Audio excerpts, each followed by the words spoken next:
Welcome, dear viewers.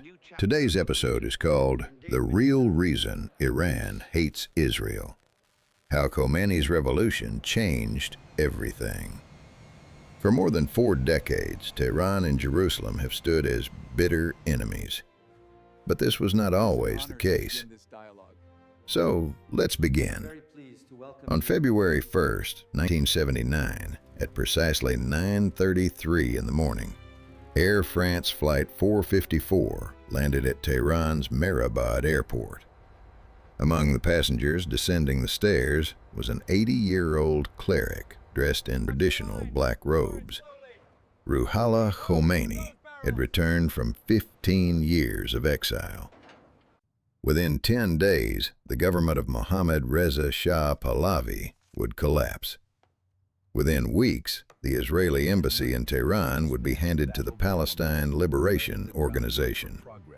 And within months, a partnership that quietly sustained both nations for 3 decades would transform into one of the most dangerous rivalries in modern history. The conventional narrative suggests ancient religious hatred between Persians and Jews. The truth is far more complex and far more calculating. Now, I'll continue writing the comprehensive narrative, incorporating the research while maintaining the required structure and tone. In March 1950, Iran became the second Muslim-majority nation to recognize Israel's existence. Turkey had been first. For the newborn Jewish state surrounded by hostile Arab neighbors, this recognition was vital. But the relationship went far deeper than diplomatic formality. David Ben-Gurion, Israel's founding prime minister, had developed what he called the Periphery Doctrine. The logic was simple, yet brilliant. If Arab states formed a hostile ring around Israel, Israel would leap over that ring and build alliances with the neighbors of neighbors. Turkey to the north, Ethiopia to the south, and crucially, Iran to the east. In 1957, Israel began purchasing Iranian oil through unmarked ships. The volumes were staggering. By the late 1960s, Iran supplied up to 60% of Israel's oil needs. This was not charity. Iran charged premium prices, sometimes above market rates, knowing Israel had few alternatives. Israeli companies paid willingly. The alternative was economic strangulation. But oil was only the beginning. In 1968, after Egypt closed the Suez Canal during the Six-Day War, Israel and Iran constructed something extraordinary: the Eilat-Ashkelon pipeline. 254 kilometers of steel connecting the Red Sea port of Eilat to the Mediterranean coast. Iranian crude would flow through Israeli territory to European markets. The project cost exceeded $100 million. It was operated through a web of shell companies, hidden from public scrutiny by strict confidentiality agreements. The pipeline still operates today, though few Israelis or Iranians know its history. El Al flights connected Tel Aviv and Tehran daily. Israeli engineers built roads in Iran. Iranian military officers trained at Israeli facilities. A Hebrew language school opened in Tehran for the children of Israeli personnel, one of only 2 such schools outside Israel. Thousands of Israelis lived and worked in Iran throughout the 1970s, enjoying prosperity that many described as paradise. Israeli companies sold everything to Iran: textiles, agricultural equipment, water systems, construction materials, aviation technology, even dentures. In some years, Iran ranked among the top 3 destinations for Israeli exports. Israeli academic institutions collaborated with Iranian universities. The relationship was so extensive, that declassified documents from Israel's state archives contain more than 10,000 pages, covering just the period from 1953 to 1979. Behind closed doors, cooperation ran even deeper. Mossad helped train Savak, the Shah's feared secret police. Israeli defense contractors sold hundreds of millions of dollars worth of military equipment to Iran. Companies like Raphael and Tehran became major suppliers to the Iranian armed forces. Between 1972 and 1977, Iran spent $16 billion purchasing weapons from the United States. Much of this arsenal required Israeli expertise to maintain. The Shah and Israeli leaders shared a common enemy. Gamal Abdel Nasser's Egypt promoted pan-Arab nationalism that threatened both nations. The Soviet Union backed radical Arab regimes, creating another shared concern.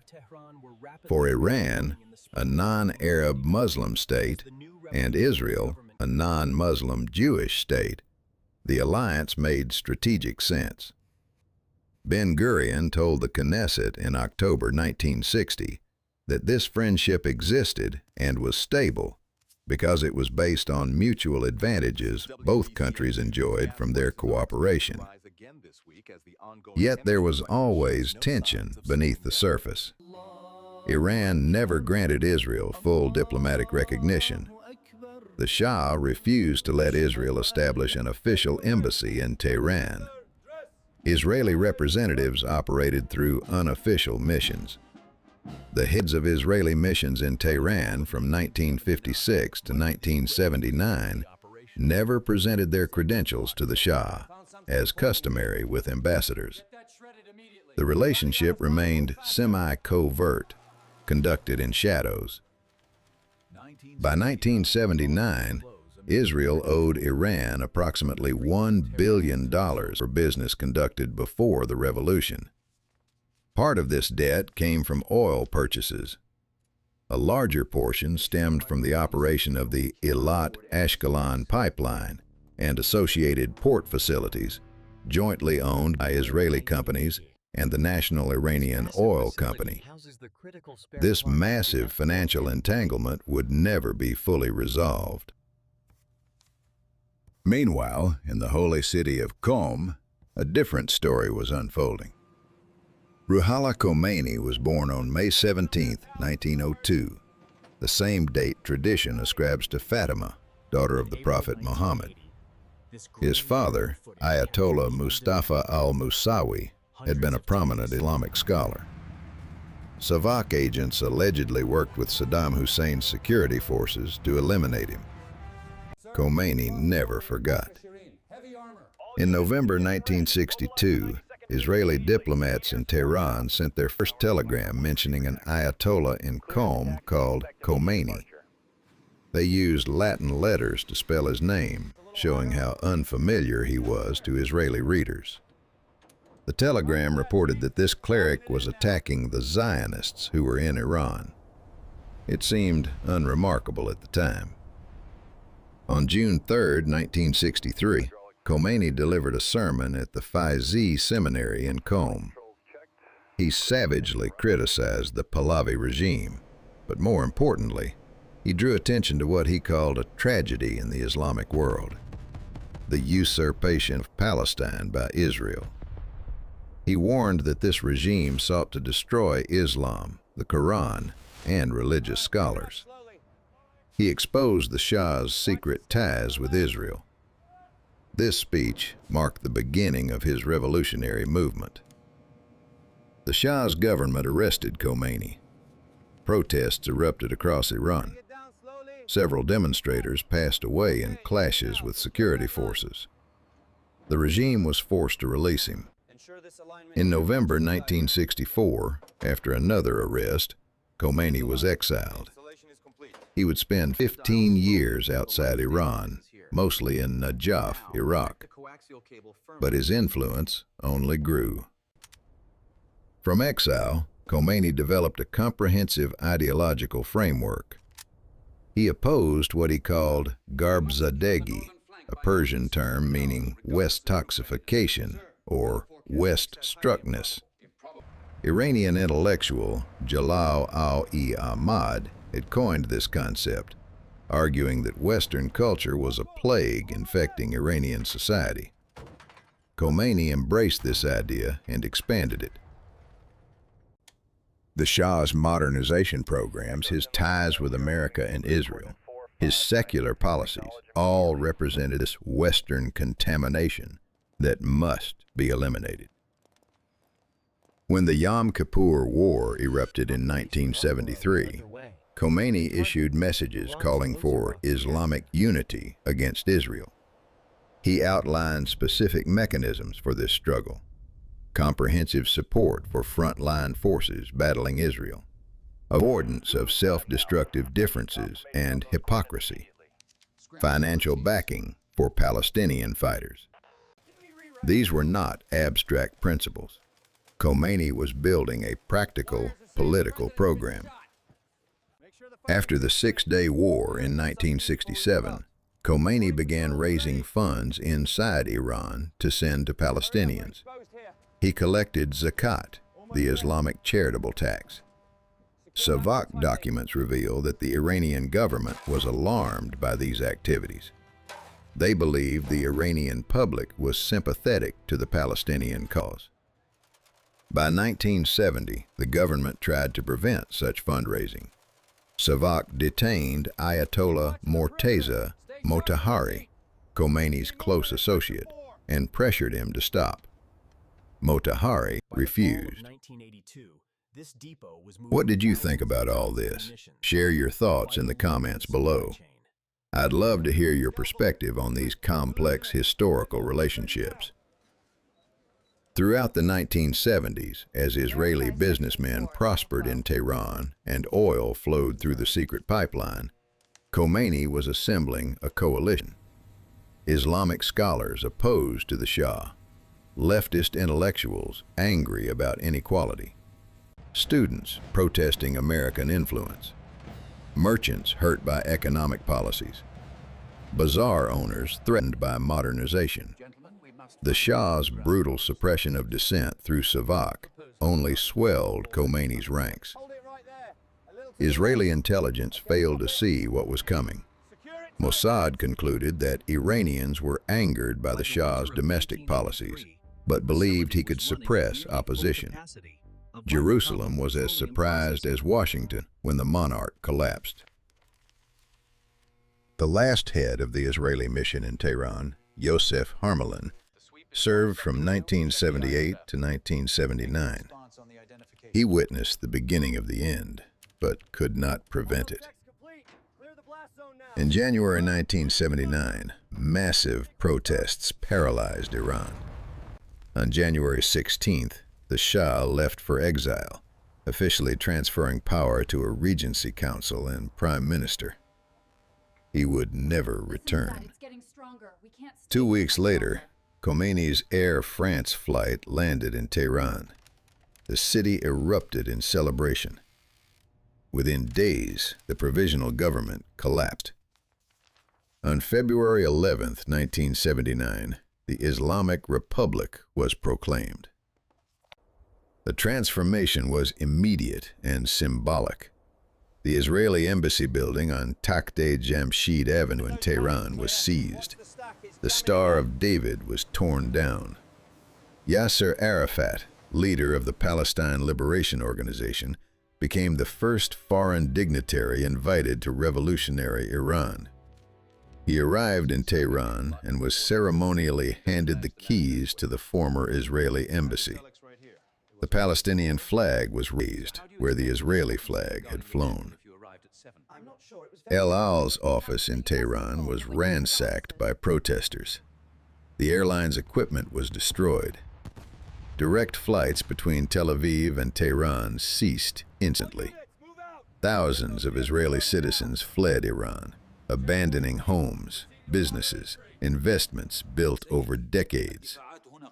The Hebrew language school closed.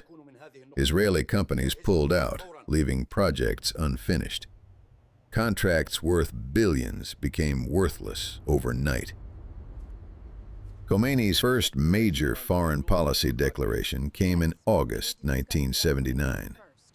He proclaimed the last Friday of Ramadan as International Quds Day.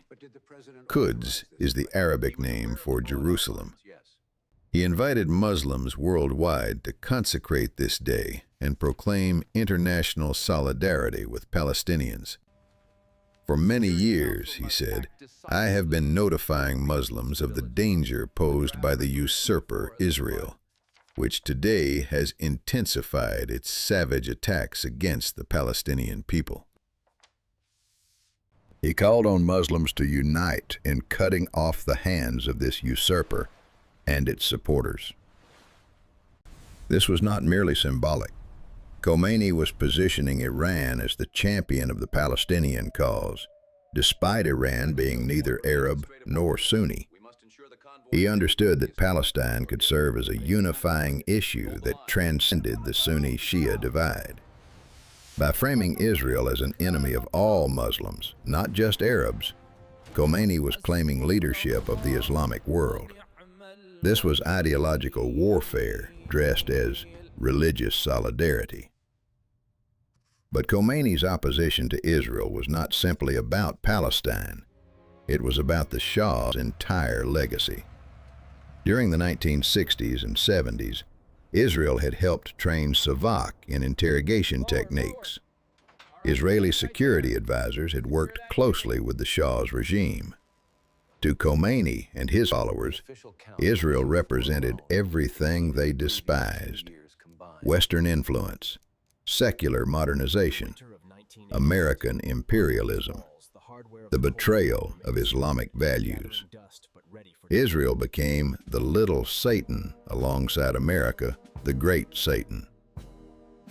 The ideology Khomeini promoted was called Velayat-e Faqih, Guardianship of the Jurist. It held that Islamic clergy must rule directly until the return of the hidden imam. This was revolutionary. Traditional Shiite doctrine held that clerics should remain separate from political power. Khomeini shattered this tradition. He argued that opposing oppression was a religious duty, and in his framework, Israel and the United States were the ultimate oppressors. In March 1979, Egypt's Anwar Sadat signed the Camp David Accords with Israel. Khomeini denounced this as treason. He severed diplomatic relations with Egypt on May 11th. He declared that recognizing Israel meant expressing solidarity with its fraudulent government and separating one's path from the path of struggle.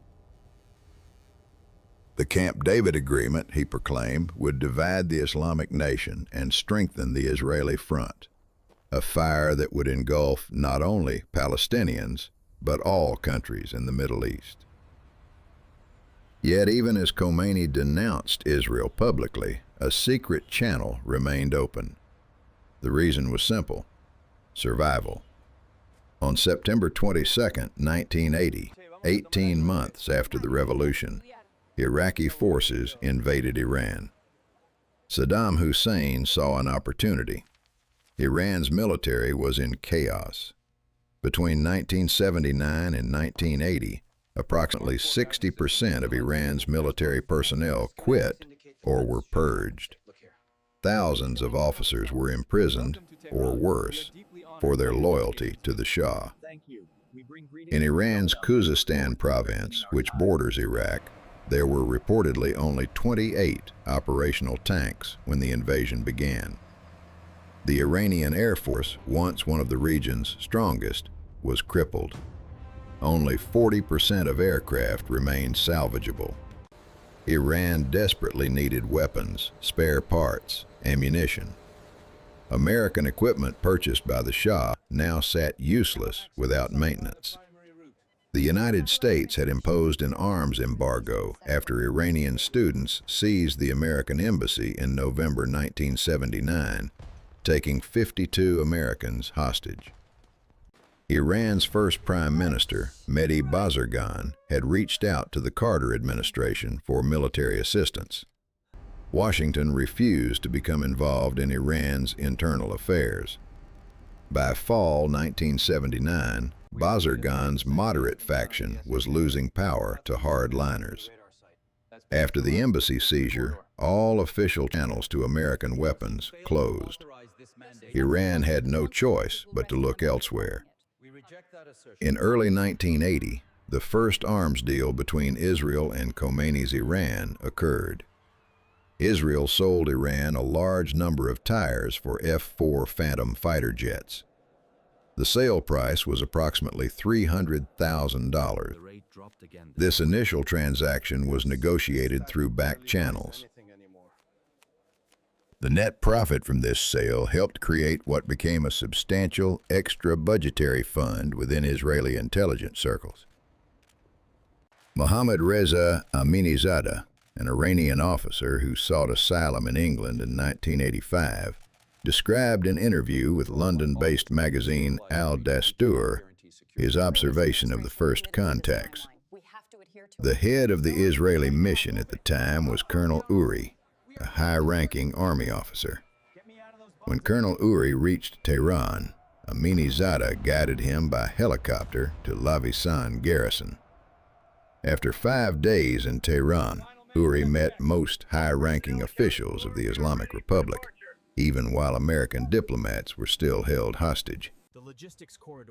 When Iraq attacked on September 22, 1980, Iran's need for weapons became desperate. A second Israeli mission arrived in October.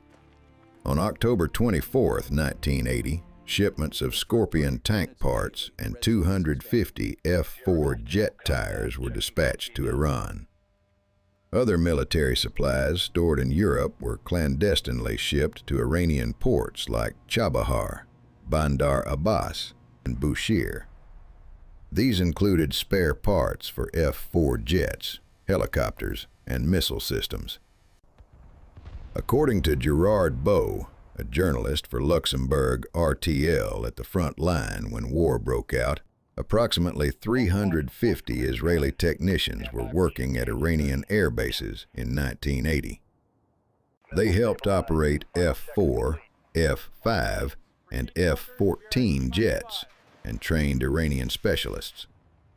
Israeli military and civilian advisors arrived in Iran 3 days after the war began to assist Iran's military command.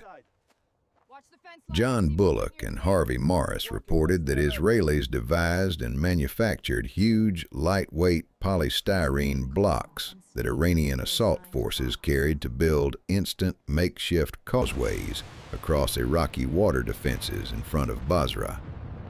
Israel kept Iranian planes flying despite lack of spares. Israeli instructors taught Iranian commanders how to handle troops. This was extraordinary. Even as Friday prayers in Tehran featured denunciations of the Zionist entity, Israeli advisors were working alongside Iranian forces. During 1983, Israeli arms sales to the Khomeini regime were valued at $100 million. According to Aaron Kleeman of Tel Aviv University, total Israeli arms sales to Iran between September 1980 and the end of 1983 reached nearly $500 million. In 1984, West German sources reported Israeli plans to deliver badly needed anti-tank weapons to Iran. Saudi Arabian radar tracked frequent flights between Israel and Iran, confirming the arms traffic continued. The London-based Observer reported on September 29, 1985, that Israel was Iran's most reliable arms supplier, with trade valued between $500 million and $800 million annually. By 1979, Israel owed Iran about $1 billion from pre-revolutionary business. Now Iran was spending comparable sums buying Israeli weapons. The money flowed in both directions, hidden from public view. In 1986, 5 men with ties to Israel were arrested in Bermuda attempting to sell $2.6 billion worth of arms to Iran. Others were arrested in New York on similar charges. At the center of the case was retired Israeli General Avraham Bar-Am. The Israeli government denied involvement. The case became known as the Brokers of Passage arms trial.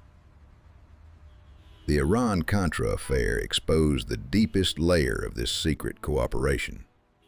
Robert McFarlane, Ronald Reagan's national security advisor, traveled to Iran and signed agreements for weapons sales to the Islamic Republic. The United States funneled proceeds from these profitable deals to support Nicaraguan rebels fighting their central government. Israel facilitated these transactions, serving as middleman and supplier. When the scandal broke, most attention focused on the United States-Iran relationship. Israel's role remained largely under the radar. Why did Khomeini, who called Israel the Little Satan, agree to buy weapons from the Zionist entity? Trita Parsi interviewed one of Khomeini's close advisors about this. A general had approached Khomeini, explaining that due to the arms embargo, securing weapons was extremely difficult.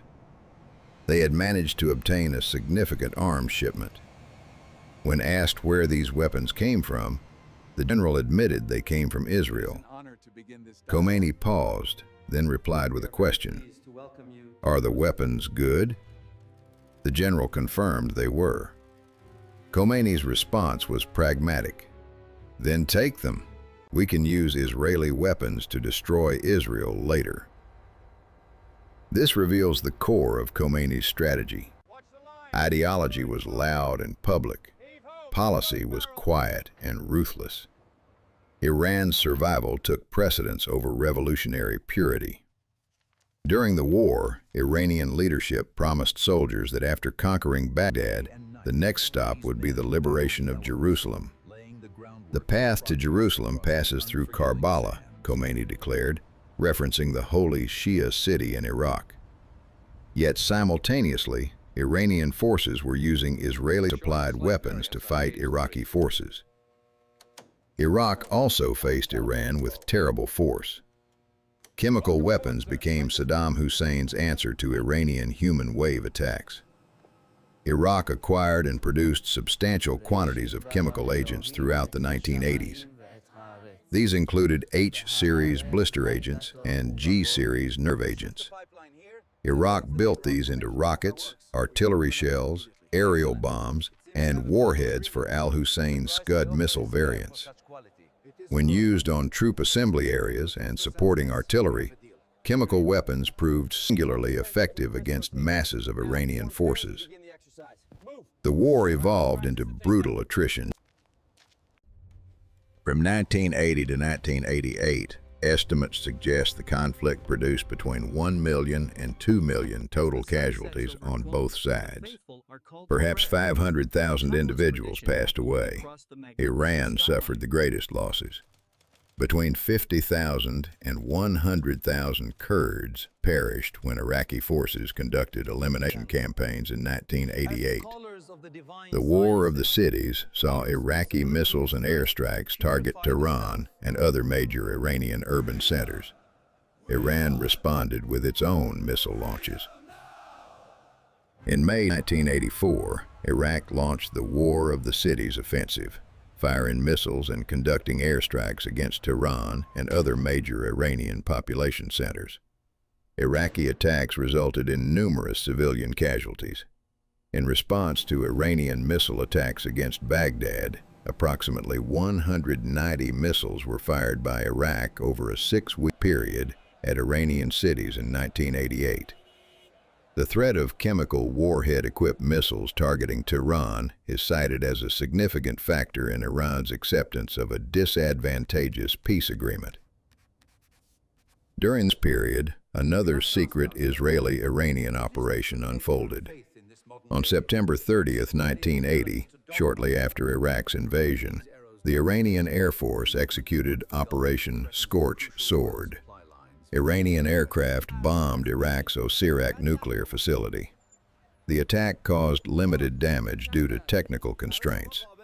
More importantly, it made the facility temporarily unusable due to security concerns for French personnel working there. 400 workers were on site when Iranian jets struck.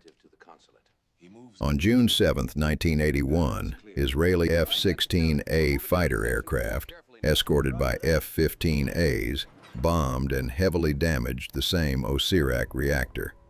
Israeli intelligence had concluded that Saddam Hussein was developing nuclear weapons capability. In December 1979, immediately after the Iranian Revolution, Saddam had ordered his scientists to build atomic bombs. Israeli intelligence feared that if Iraq obtained nuclear weapons, Saddam could conquer Iranian territory and Kuwait, threatening the entire region. Iran and Israel achieved their shared goal of neutralizing Iraq's nuclear program without official cooperation.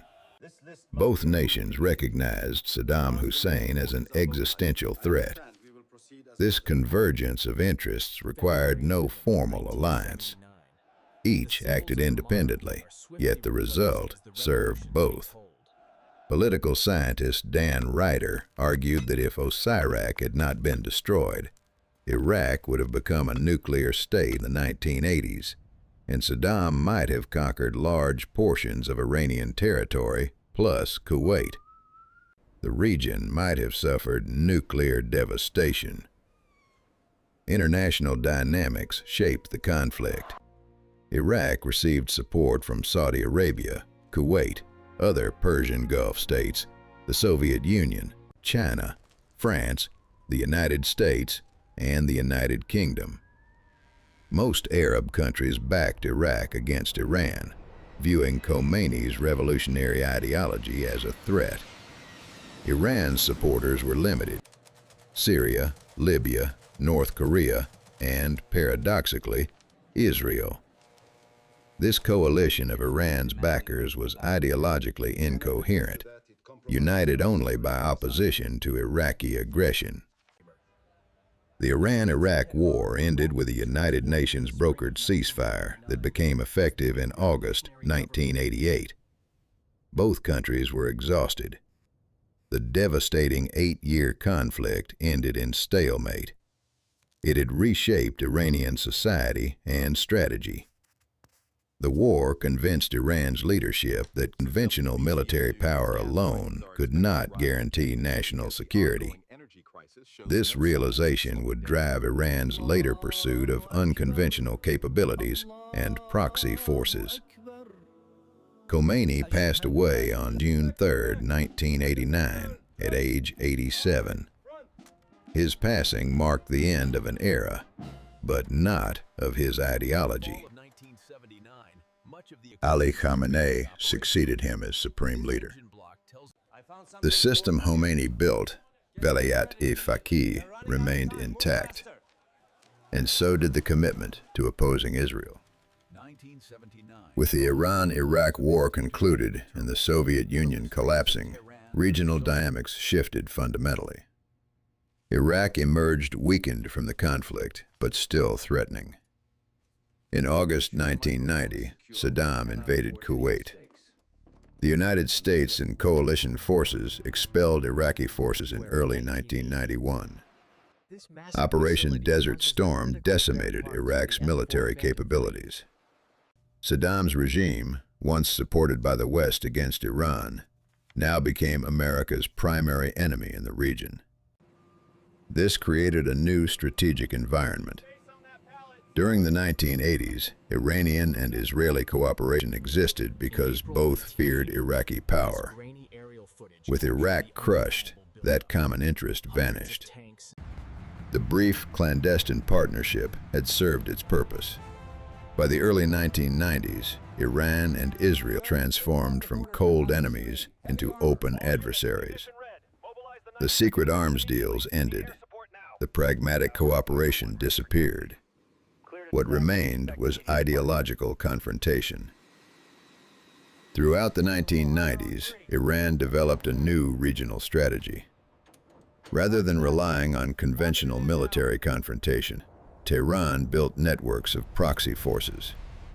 In Lebanon, Hezbollah emerged as Iran's most capable partner. Founded in 1982 during Israel's invasion of Lebanon, Hezbollah received Iranian funding, training, weapons, ideological support. The organization became Iran's forward operating force against Israel. In 1992, bombings struck the Israeli embassy in Buenos Aires, Argentina. 29 people passed away. Evidence pointed to Iranian and Hezbollah involvement. In 1994, another attack destroyed the AMIA Jewish Community Center in Buenos Aires. 85 individuals perished. Argentina's investigation concluded that Iran planned the attack and Hezbollah executed it. Iran denied involvement. The incident showed Iran's willingness to strike Israeli and Jewish targets globally. The strategic logic was clear. Iran could not match Israel's conventional military power. Direct confrontation would be suicidal. But through proxies, Iran could impose costs on Israel without direct attribution. Hezbollah fighters in southern Lebanon could attack Israeli forces. Palestinian groups could conduct operations against Israeli targets. Iranian fingerprints would be present, but not provable in court. This strategy of asymmetric warfare became Iran's primary tool against Israel.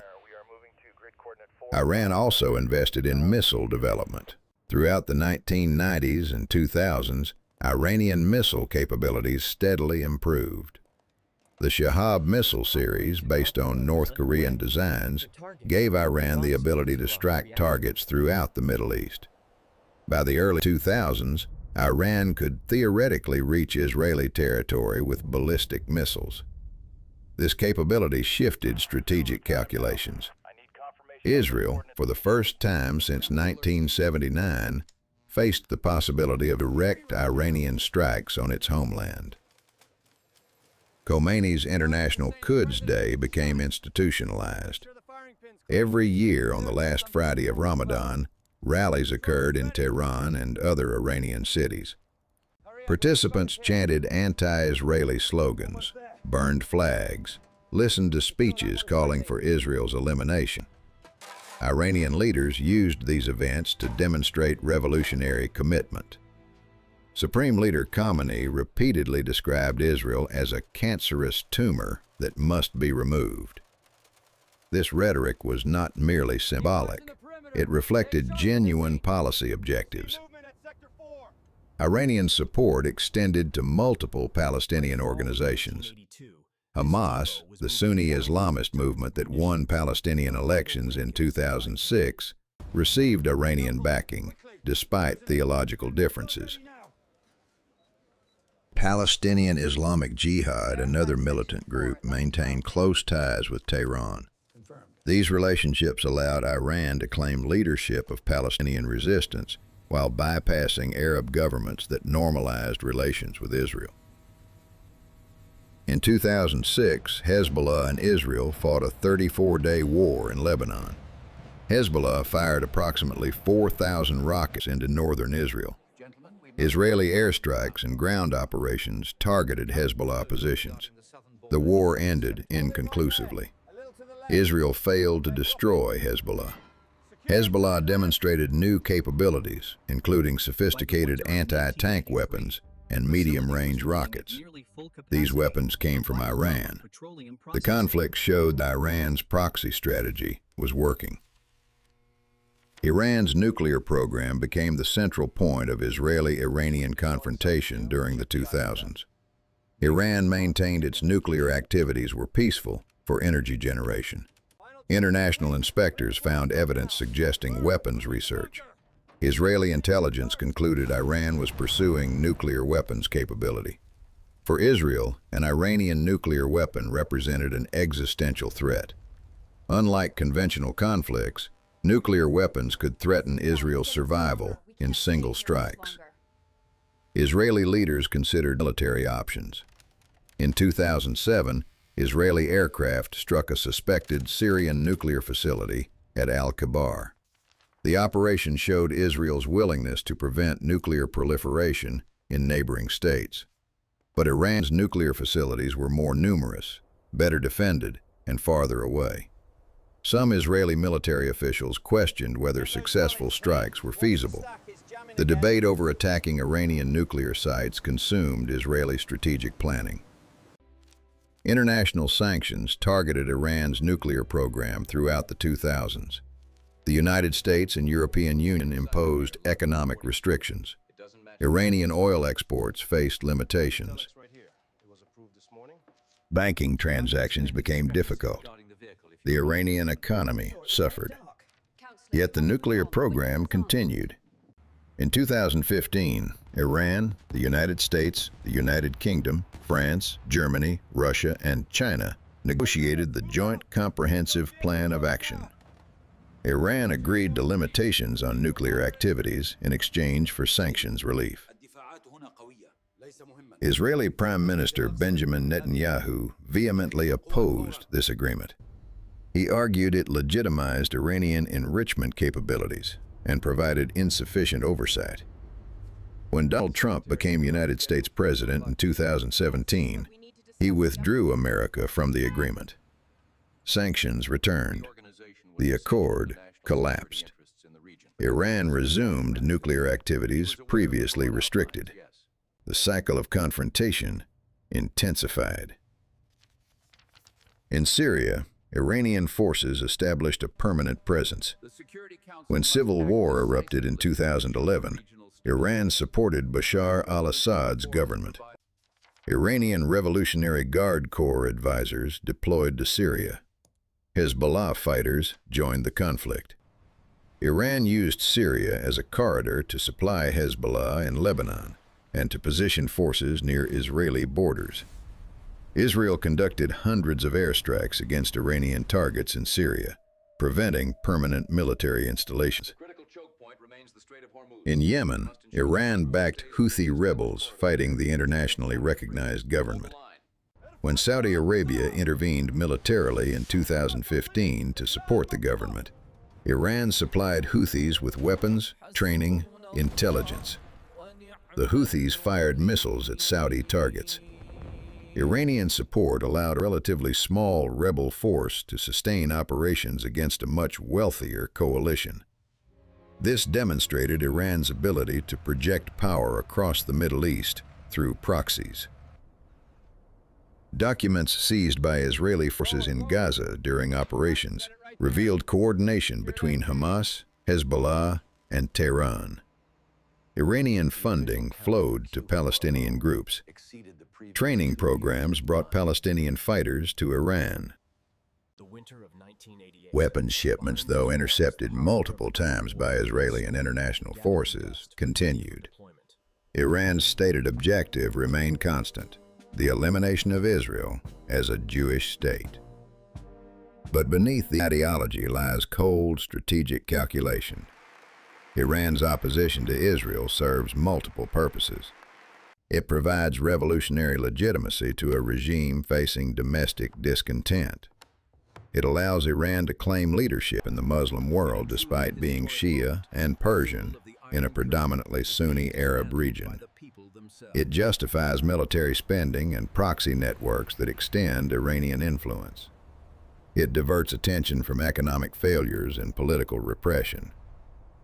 Consider the historical irony. Khomeini condemned the Shah's relationship with Israel as betrayal of Islamic values. Yet within 18 months of the revolution, Khomeini's government was secretly buying weapons from Israel. The difference was not principle, but presentation. The Shah maintained open ties, prioritizing national interest over ideology. Khomeini maintained secret ties while publicly denouncing Israel, prioritizing revolutionary credentials while pragmatically ensuring survival. This pattern reveals the true nature of Iran's anti-Israel stance. It is strategic, not merely ideological. When Iran needed Israeli weapons against Iraq, weapons arrived. When Iran needed to maintain revolutionary fervor among its population, anti-Israeli rhetoric intensified. The policy adapts to circumstances while the ideology remains constant for public consumption. Recent years have brought this confrontation into the open. In January 2020, the United States killed Qasem Soleimani, commander of Iran's Quds force, in a drone strike in Baghdad. Iran retaliated with missile strikes on American bases in Iraq. Tensions escalated to the brink of open war before both sides stepped back. In 2021, an apparent Israeli cyber attack damaged Iran's Natanz nuclear facility. Iran blamed Israel. Israel did not confirm or deny involvement. In October 2023, Hamas launched a massive attack from Gaza into southern Israel. Thousands of rockets fired. Hundreds of infiltrators crossed the border. Extensive damage and casualties in Israeli communities. Israel responded with a sustained military campaign in Gaza. Iran publicly supported Hamas, while maintaining it had not directly ordered the attack. The question of Iranian foreknowledge and planning remained disputed. Documents suggested coordination, but definitive proof of Iranian command remained elusive. In April 2024, Iran conducted its first direct military strike on Israeli territory. Hundreds of drones, cruise missiles, and ballistic missiles targeted Israeli sites. Most were intercepted by Israeli air defenses and allied forces. The attack crossed a psychological threshold. For decades, Iran had struck Israel through proxies. This marked direct confrontation. Israel responded with limited strikes on Iranian territory. Both sides showed restraint, avoiding full-scale war. Yet the fundamental question remains: why does Iran maintain this confrontation? The answer lies in Khomeini's revolution. He built a system that requires perpetual conflict with external enemies to maintain internal cohesion. The Islamic Republic's legitimacy rests on opposing Western influence and supporting oppressed Muslims. Israel serves as the perfect enemy, small enough to threaten, Jewish enough to unite Sunni and Shia sentiment, allied with America enough to represent Western imperialism, and most importantly, distant enough that confrontation rarely threatens Iran's core territory directly. Inside Iran, many citizens question this priority. Polls and interviews suggest younger Iranians increasingly view the Palestinian issue as irrelevant to their lives. Economic hardship, political repression, lack of opportunity matter more than distant conflicts. Some Iranians privately express support for Israeli or American policies, not from agreement, but from opposition to their own government. Sadegh Zibakalam, an Iranian political science professor, stated publicly that the Iranian public, especially younger generations, is losing interest in the Palestinian issue. He served 18 months in prison for such statements. The regime responds to domestic dissent by emphasizing external threats. When protesters demand economic reform, the government blames American sanctions and Israeli sabotage. When citizens question military spending, the government points to Israeli aggression. The confrontation with Israel justifies the Revolutionary Guard's power, the surveillance state's reach, the restrictions on civil liberties. Without external enemies, the regime would face uncomfortable questions about why a country with such vast oil wealth cannot provide prosperity for its people. Consider the transformation complete. In 1979, Iran and Israel exchanged oil, trade, military cooperation, cultural connections. Today, they exchange threats, proxy warfare, cyber attacks, assassination operations. The shift required just 10 days in February 1979. One man's return from exile, one revolution's triumph, one ideology's imposition. Khomeini understood something his opponents did not. In the Middle East, enemies are more valuable than friends. Friends require compromise, cooperation, reciprocal obligations. Enemies provide purpose, unity, justification for power. The Shah tried to balance relationships, maintaining ties with both Israel and Arab states, both America and the Soviet bloc. This balancing act required constant maneuvering and left him vulnerable to criticism from all sides. Khomeini simplified the equation. America is the great Satan. Israel is the little Satan. Everyone else sorts into supporters or opponents of this binary.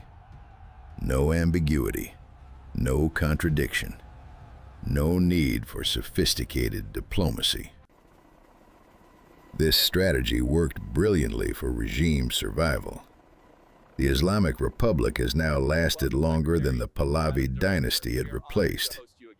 Despite economic sanctions, international isolation, internal dissent, regional competition, and military conflicts, the system Khomeini built endures. Opposition to Israel forms part of its foundation. Remove that opposition, and one pillar of revolutionary legitimacy collapses. Yet history shows that nothing is permanent. Iran and Israel were enemies before 1950, then partners from 1950 to 1979, then enemies again from 1979 onward. Could another transformation occur? Israeli Prime Minister Netanyahu, addressing Iranian people during recent conflicts, emphasized that Israel's fight is not with them, but with their dictatorship. He predicted that when the regime eventually falls, the great friendship between the two ancient peoples will flourish again. This optimism may be premature. Decades of state propaganda, education systems teaching hatred of Israel, media saturation with anti-Zionist messaging, religious instruction framing Israel as illegitimate. These have shaped Iranian consciousness. An entire generation has grown up knowing only confrontation. Even if the Islamic Republic fell tomorrow, the next Iranian government would face enormous domestic pressure to maintain hostility toward Israel. The hatred Khomeini cultivated has roots beyond regime survival. The Iranian-Israeli rivalry now shapes the entire Middle East. Saudi Arabia and Gulf states quietly cooperate with Israel against Iranian influence. Egypt and Jordan maintain cold peace with Israel while containing Iranian proxies. Syria became an Iranian-Israeli battlefield. Lebanon hosts Hezbollah, an Iranian proxy that dominates Lebanese politics and threatens Israeli territory. Yemen's war features Iranian-backed Houthis fighting Saudi-backed forces. Iraq contains Iranian-backed militias that attack American interests. The confrontation radiates outward. Palestinian factions play this competition skillfully. Hamas maintains ties with both Iran and Gulf states. Palestinian Islamic Jihad relies heavily on Iranian support. The Palestinian Authority receives support from Western nations and Gulf states. Each faction maximizes external backing while maintaining enough autonomy to pursue independent objectives. Iran gains influence in Palestinian politics without controlling Palestinian decisions. This gives Tehran the benefits of involvement without full responsibility for outcomes. Nuclear weapons remain the ultimate wild card. If Iran develops nuclear capabilities, the confrontation enters entirely new territory. Israel has made clear it considers Iranian nuclear weapons intolerable. Some Israeli leaders suggest preventive military action rather than accepting a nuclear Iran. Iranian leaders insist their nuclear program is peaceful, but maintain ambiguity about ultimate intentions. The gap between these positions leaves little room for compromise. The United States oscillates between engagement and confrontation with Iran. Democratic administrations generally favor diplomatic solutions, negotiations, sanctions relief in exchange for nuclear limitations. Republican administrations generally favor maximum pressure, sanctions, military threats. This inconsistency prevents sustained strategy.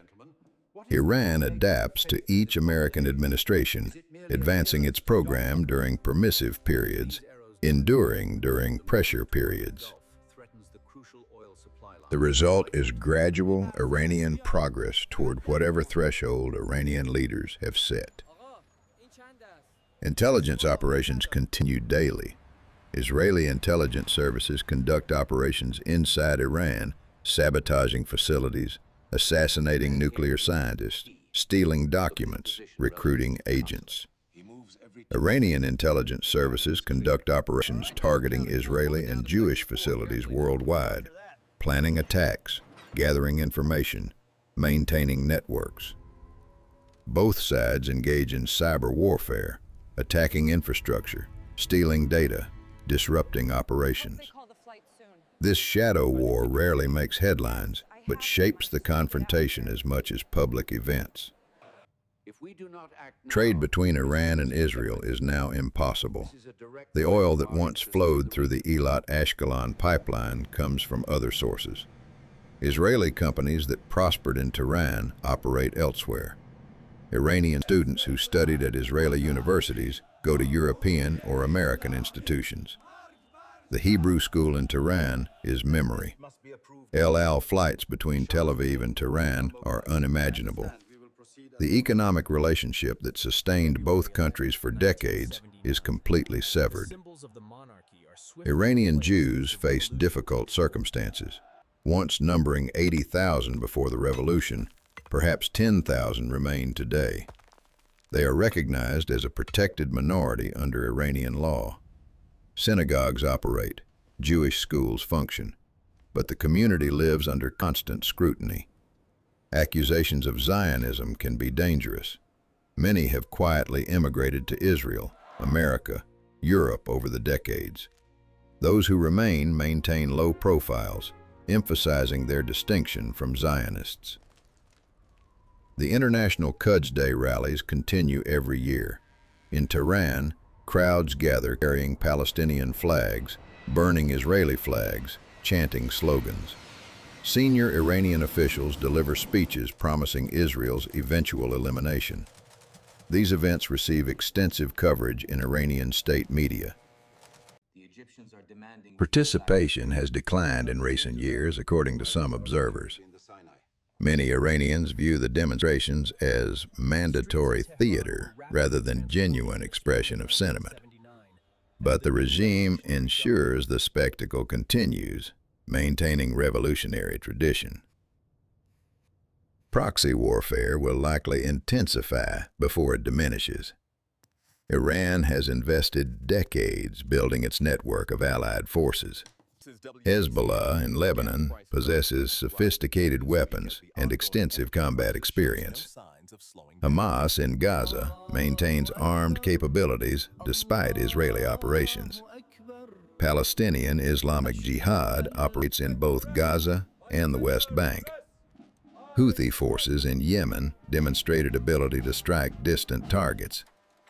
Iraqi militias control significant territory. These groups represent Iranian influence without requiring Iranian troops. Dismantling this network would require either regime change in Iran or defeat of each proxy force individually. Neither seems imminent. Technology changes the confrontation's nature. Drones allow both sides to strike with increasing precision. Cyber capabilities enable attacks on infrastructure without conventional weapons. Artificial intelligence may enhance surveillance and targeting. Hypersonic missiles could penetrate missile defenses. Autonomous weapons might reduce human casualties while increasing strike frequency. These technological developments could make the conflict more dangerous or more manageable, depending on how both sides employ them. The fundamental question remains unanswered. Can this confrontation end without one side's defeat? Historical precedent suggests pessimism. The ideological gulf appears unbridgeable. Iranian ideology requires opposing Israel's existence. Israeli security requires preventing Iranian threats. Between existence and opposition to existence, compromise seems impossible. Yet history also shows that impossible transitions sometimes occur. The Soviet-American Cold War ended without nuclear exchange. Egyptian-Israeli hostility transformed into Cold Peace. South African apartheid collapsed without predicted bloodbath. What would enable Iranian-Israeli rapprochement? Regime change in Iran might create opportunity, but guarantees nothing. Democratic Iran might still oppose Israel based on Palestinian solidarity, regional dynamics, domestic politics. Economic transformation could reduce revolutionary ideology's appeal, making pragmatic cooperation attractive again. Regional threats might force cooperation, as Iraq once did.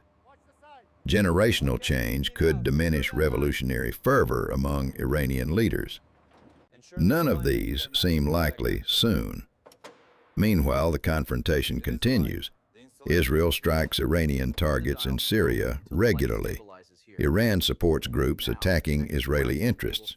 Cyber operations proceed continuously. Intelligence services maneuver against each other globally. Diplomatic efforts to contain Iran's nuclear program make limited progress.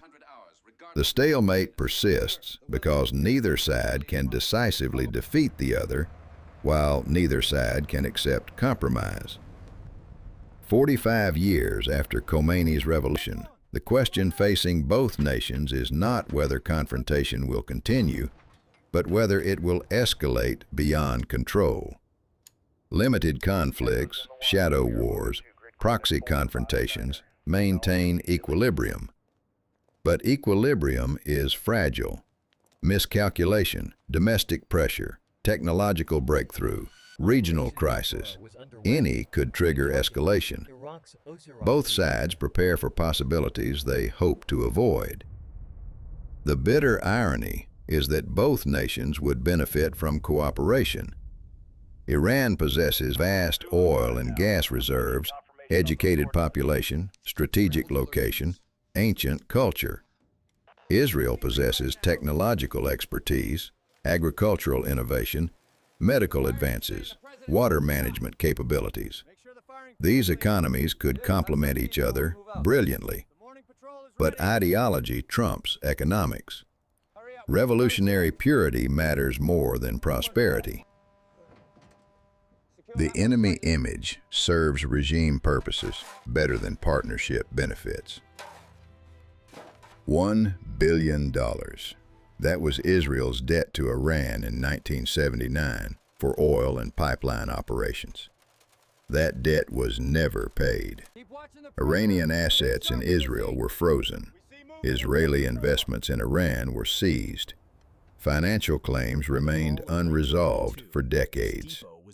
This monetary symbol represents the larger theft.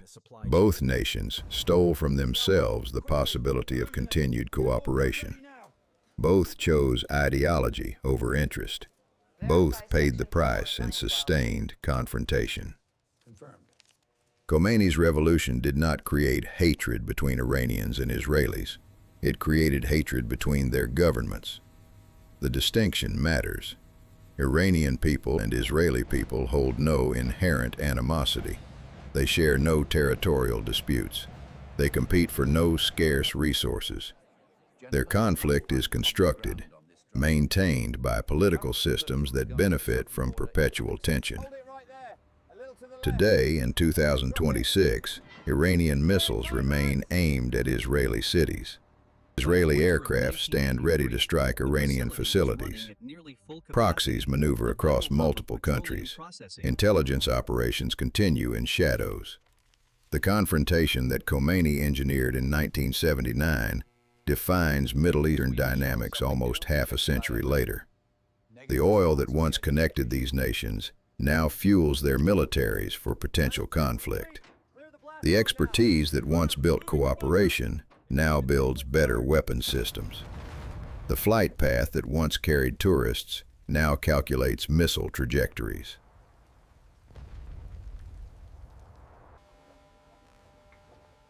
Listen to that, it's getting stronger. We can't stay here much longer.